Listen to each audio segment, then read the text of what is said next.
Bon Bini, wie man hier auf Bonaire sagt.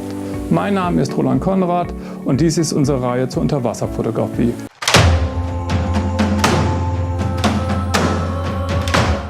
Falls du dich ganz an den Anfang dieses Videos erinnerst, ich hatte davon gesprochen, wie wichtig es ist, dass unsere Ausrüstung neutralen Auftrieb hat.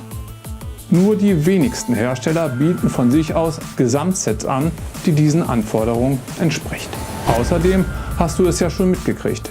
Wir ergänzen unser Gehäuse häufig um allerlei Zubehör. Dies hat durchaus Einfluss auf die Tarierung. Dann hilft nichts. Wir brauchen zusätzliche Auftriebskörper. Diese können Hartschaumstoffteile sein, die du an deinem Set befestigst, oder Neoprenhülle für bestimmte Ausrüstungsteile. Sehr praktisch sind auch Blitzarme mit eingebauten Hohlkörpern. Diese helfen dabei, den Schwerpunkt der Kamera im Wasser zu verändern.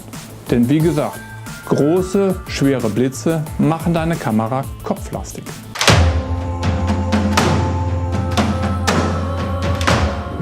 Alles fließt, alles ist in Bewegung. Das meine ich jetzt nicht als Lebensweisheit, aber unter Wasser entspricht es der Wahrheit. Trotzdem wollen wir unsere Kamera manchmal fest an einem Ort stabilisieren. Oder aber wir möchten einen Blitz oder ein Dauerlicht irgendwo befestigen.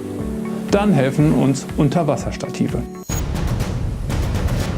Es gibt spezielle Stative mit ausziehbaren Beinen und 3-Wege-Stativköpfen auch für Unterwasser zu kaufen. Diese haben deutlichen Abtrieb und sind mit einer genormten Stativschraube ausgestattet. Sie haben aber zwei Nachteile. Zum Reisen sind sie fast zu schwer und sie sind sehr teuer. Trotzdem, wenn du zum Beispiel intensiv Schwimmbadfotografie betreibst, können sie dir gute Dienste leisten. Eine günstigere Alternative sind die Klemmstative aus Kugelelementen. Die lassen sich über und unter Wasser fast überall befestigen, kosten nicht viel und sind leicht zu transportieren. Der einzige Wermutstropfen: sie haben Auftrieb. Das lässt sich aber häufig mit einem zusätzlichen Bleistück wieder korrigieren. Eine geniale, simple Lösung sind einfache Schraubplatten, die an den typischen Bleigewichten für Taucher befestigt werden. Diese sind günstig, leicht zu transportieren und es lassen sich Blitze und Kameras und Lichtsensoren recht unkompliziert daran befestigen. Ich habe immer ein oder zwei davon mit auf Reisen. Einfach und günstig sind auch Monopol-Pointer. Das sind einfache Aluminiumsticks von ca. 40 cm Länge. Damit werden zwar keine Ausrüstungsteile platziert, du kannst dich aber stabilisieren, indem du deine kameraführende Hand mit dem Stick abstützt.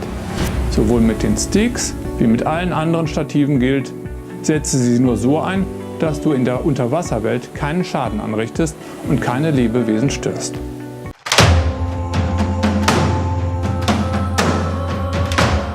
Tauchen ist ein sehr sicherer Sport, wenn man dafür richtig ausgebildet ist und man sich auf die Technik verlassen kann.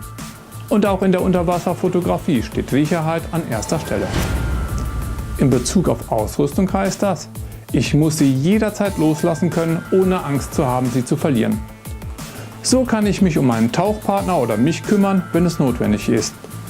Und ich stehe nicht vor der Entscheidung: rette ich vielleicht meine mehrere tausend Euro teure Ausrüstung oder kümmere ich mich um denjenigen, der gerade meine Hilfe benötigt. Ich habe meine Kamera immer mit einem Spiralkabel und Karabinern fest mit meinem Jacket verbunden. Gleiches gilt auch für externe Blitze, Lampen, Stative, Filter und was auch immer. Ich muss sie im Minimum mit einem Karabiner an einem meiner D-Ringe befestigen können.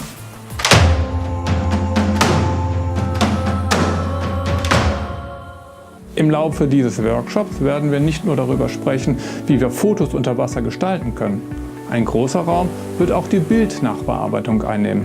Wie kannst du das Beste aus deinen Bildern herausholen? Im digitalen Zeitalter geht das nicht mehr ohne Computer. Ich reise deshalb immer mit einem Laptop, auf dem zumindest das marktführende Fotobearbeitungsprogramm problemlos läuft. Als Fotograf lege ich natürlich Wert auf ein gutes Display. Für eine zuverlässige Farbwiedergabe nutze ich noch einen Kalibrierungsvorsatz. Wiegt nicht viel, bringt aber eine Menge. Außerdem habe ich immer noch ein kleines Grafiktablett mit Eingabestift dabei. Ich arbeite mit ihm einfach besser als mit Touchpad oder Maus. Gut, das alles brauchst du nicht unbedingt für einen normalen Tauchurlaub. Wenn du aber das Glück hast, wie ich, für längere Zeit unterwegs zu sein, schaden ein paar Gramm mehr Gewicht auch nicht mehr.